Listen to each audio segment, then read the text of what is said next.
Rachel Zegler's rise to stardom looked like a real-life fairy tale, until it went off the rails in the most unsettling way possible. Her highly anticipated role in Disney's new Snow White remake was meant to cement her place in Hollywood's A-list circle. Instead, the movie's dreamlike beginning morphed into a harsh reality check. Critics, fans, and even her own co-stars have been calling out every misstep, leaving many to wonder, how did a production with so much promise turn into one of Disney's biggest fiascos in decades? But the strangest part isn't just the box office numbers or the online uproar. It's the fact that Rachel herself, on what should have been a triumphant opening week, ended up watching her colossal project flop in front of her own eyes, seated among rows of empty seats. What happened behind the scenes to send this fairy tale spiraling, and what does it mean for one of Hollywood's former rising stars? Let's unravel the saga that has everyone talking. The empty theater shock, picture this. You're a young actress hailed as the next big thing, walking into a theater on a discount night, expecting to share your moment with cheering fans. Instead, you find just a handful of friends, and almost no one else. That's exactly the scenario Rachel Zegler faced when she stepped inside a screening of her own Snow White remake. Instead of applause echoing through a packed house, there were awkward laughs and distant echoes in an auditorium that felt more like a ghost town. Social media posts from that evening captured the secondhand cringe perfectly. Rachel's friend cheering her name at the screen. Rachel, bouquet in hand, offering a forced smile. The rest of the theater? Practically empty. For someone who once declared that crowds would line up to witness her performances, this reality must have stung. But the emptiness in the theater was just one symptom of a much larger problem. People simply weren't showing up for the movie at all. If the personal sting of an abandoned theater wasn't brutal enough, the numbers that followed would seal the deal. By the time opening weekend ended, the internet was plastered with photos of eerily empty seats from coast to coast.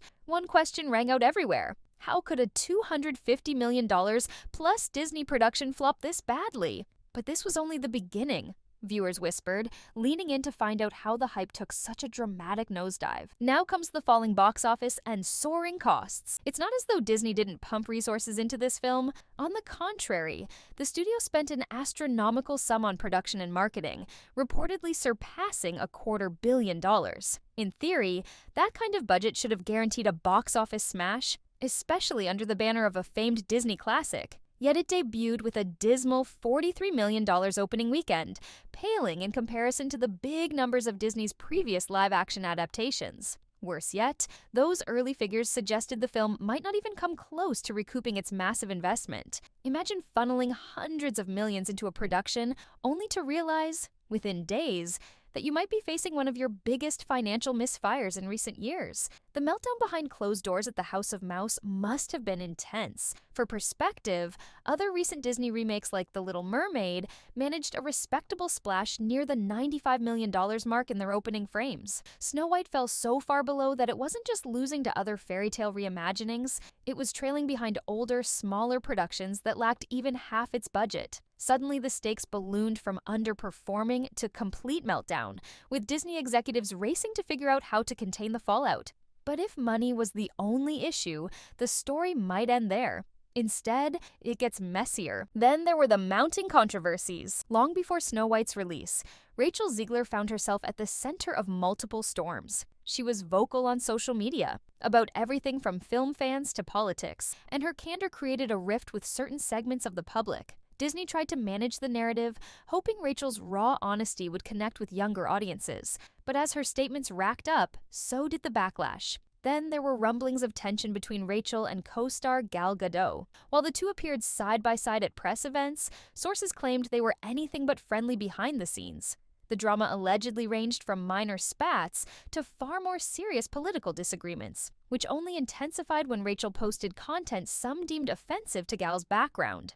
In one swirl of rumors, studio executives had to scramble for damage control after Rachel ended a promotional event with an unexpected political statement. Instead of carefully towing the line, she lit a spark that threatened to set the entire press tour ablaze. Producer Mark Platt reportedly had to fly out personally to speak with her, hoping to smooth things over. Yet, if the behind-the-scenes talk is to be believed, that only fueled more friction. At this point, a single question hovered over everyone's minds. Could the movie overcome the controversies surrounding its star? What about the social media firestorm? If there's one thing today's internet loves, it's digging up old quotes and clips. Rachel Zegler once declared, with all the passion of someone poised for greatness, that fans would wait in line no matter what, referencing how iconic pieces of art still draw crowds despite their flaws or damages. Flash forward to the Snow White release, and that statement became instant fodder for meme makers and critics eager to point out the irony. Compounding the issue, fans discovered earlier interviews where Rachel criticized the original 1937 Snow White story, calling its romantic subplot weird and suggesting it wouldn't fly for modern audiences. Purists felt insulted. They didn't see a bright new star paying homage to a Disney classic. They saw an actress openly trashing the beloved material she was supposed to celebrate. Like a tidal wave, more negative attention rolled in. Viral tweets showcased deserted movie theaters, with captions poking fun at Rachel's confidence. Others called her out for alienating half of the potential audience through her political remarks. In an age where online sentiment can make or break a film, the digital crowd seemed hungry for more reasons to pounce. Still, not everyone piled on.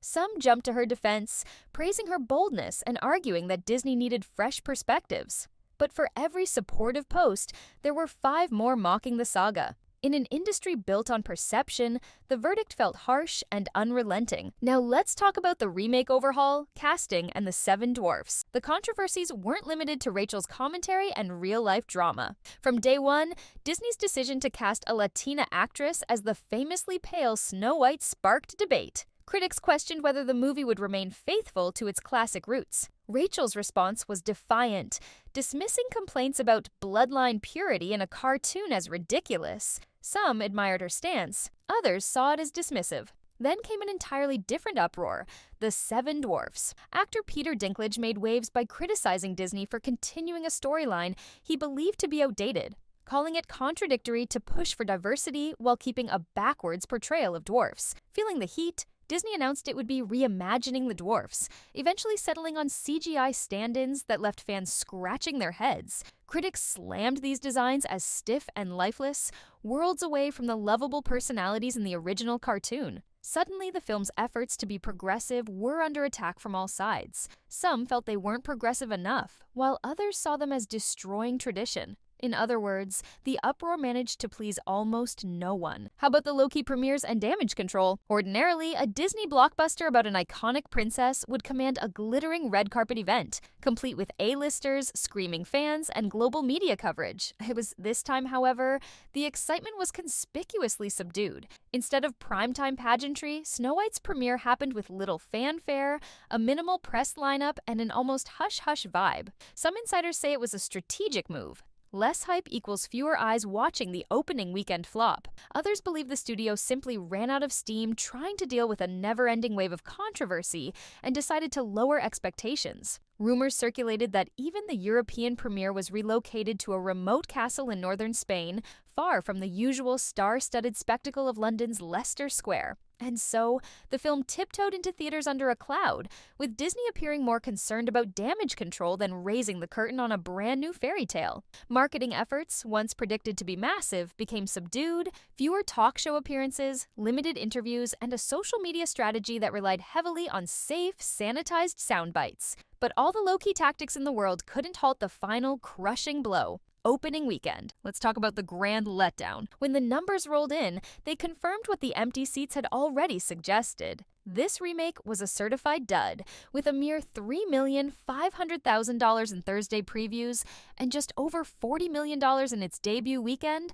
Snow White had flopped on a level no one at Disney could have prepared for. It quickly earned the dubious distinction of being among Disney's worst-performing live-action adaptations in decades. Critics weren't kind, pointing to the film's messy modernization, Rachel's divisive presence, and an overall lack of magic. Social media was even harsher. Memes compared it to other high-budget disasters. Some even joking about a GoFundMe to help Disney break even. Photos of Rachel's uncomfortable theater outing went viral again, serving as a sad metaphor for the entire fiasco. And in the midst of all this chaos stood Rachel Zegler. For someone so newly minted in Hollywood, the backlash was a crushing avalanche. Hailed as a breakout talent after her earlier work, she now faced a wall of criticism that questioned her judgment, her star power, and her ability to carry a film of this caliber. The tension with Gal Gadot didn't help, nor did her own history of bold social media posts. At a time when she most needed industry allies, she found herself increasingly isolated. Still, the big question remains, how does a star recover from such a disastrous debut in a legacy role? So, here's the final conclusion. In a place known for pixie dust and happily ever after, Snow White was supposed to be a shining jewel in Disney's crown. Instead, it became a cautionary tale about how even the world's biggest entertainment powerhouse can misjudge the public's appetite, and how the star at the center can be overwhelmed by the weight of controversies, both external and self-inflicted. From near-empty auditoriums to record-breaking budget losses, from intense political standoffs to heated online debates, the Snow White remake might go down as one of the most tumultuous productions Disney has ever undertaken. For Rachel Zegler, this was supposed to be her coronation, her stepping stone toward a permanent place in the Hollywood spotlight. Instead, it turned into a very public lesson on how quickly fortunes can shift when social media storms collide with box office realities. What happens next is anyone's guess. Will Disney return to safe, ultra-faithful adaptations, or will the studio persist in updating classics for new generations? Controversies be damned, and can Rachel Zegler bounce back from this high-profile setback, rebuilding trust and interest in future roles? Only time will tell how this fairy tale rewrite concludes. In the meantime, one thing is certain, the Snow White fiasco left behind a mountain of questions about Hollywood's priorities, the power of fan backlash, and the delicate balance between staying true to a beloved classic and boldly modernizing it. So, what do you think? Was this failure inevitable from the start, or just a perfect storm of bad timing and worse decisions? Hit that subscribe button and share your thoughts below, because the conversation is far from over.